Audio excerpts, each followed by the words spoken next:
Hello mga kabarya, welcome na naman dito sa channel natin, Allcoins PH 1611. Maraming salamat at welcome sa mga bago nating subscribers. Unti-unti po tayong dumarami yung ating mga subscribers. At ako po yung nagpapasalamat sa patuloy niyong pagsuporta dito sa munti nating channel. Update lang tayo sa mga hawak nating barya. 1 centavo, 1963 yung barya na hawak natin.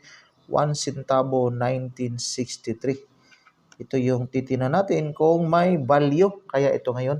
Now, diretso na tayo dito sa barya na hawak natin. Now, ito yung kaniyang obverse. So, coat of arms of the Philippines, while ito naman yung kaniyang reverse. So, seated man with hammer and anvil facing right with smoking volcano with the year 1963. Now, diretso tayo. So, dito tayo sa update. Dito tayo sa source natin. So, at least may idea po tayo sa mga hawak nating barya. Ito yun, 1 centavo, 1963. So, yun yung value quotation ni indatnomista.com, yung very good. 8 pesos yung kaniyang value quotation. Yung uncirculated naman niya is 35 pesos. Maraming na-produce, 153,515,000 with 68% yung kaniyang frequency. So, common na common yung hawak nating barya, mga kapatid. Now, may nakita kasi ako dito, may mataas pala na value dito sa eBay. Pero yung barya niya is almost uncirculated. Malayo yung hawak nating barya kumpara sa may nagbibinta dito.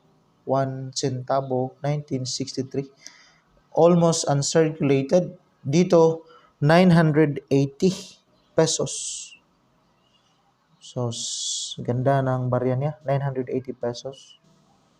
So, talagang sa mga coin collector, talagang nakaka-proud pag may hawak tayong barya na rare at saka may mataas na value. Tayo kasi bago pa lang tayo nag-collect ng mga barya at ito yung mga nakuha natin. So, hindi kagandahang quality. Pero masaya na rin tayo kasi nakahawak tayo sa mga lumang barya dito sa atin sa Pilipinas. At least may idea tayo kung magkano kaya yung bintahan pag maganda yung quality na barya. So, selling value yan dito ni eBay, 980 pesos 29 centavo. So, bago-bago pa ito kasi December yung arrival pag may nag-order. May isa naman dito sa eBay, ganun pa rin, 1 centavo 1963. Mura lang, ito yung 56 pesos 0.05. Sa mga nagtataka, ba't mataas pa yung shipping? Kasi international selling ito. Nakabase ito sa labas ng bansa. Iwan ko lang kung sa Amerika ba. So, 56 pesos pero mas mataas pa yung kaniyang shipping. 1,401.27 yung kaniyang shipping, mga kabarya. So, 1 centavo, 1963. Mura, pero maganda pa rin yung quality sa barya niya, yung sa atin. Kung may ganito kayong hawak sa barya ko, wala na itong halos na value.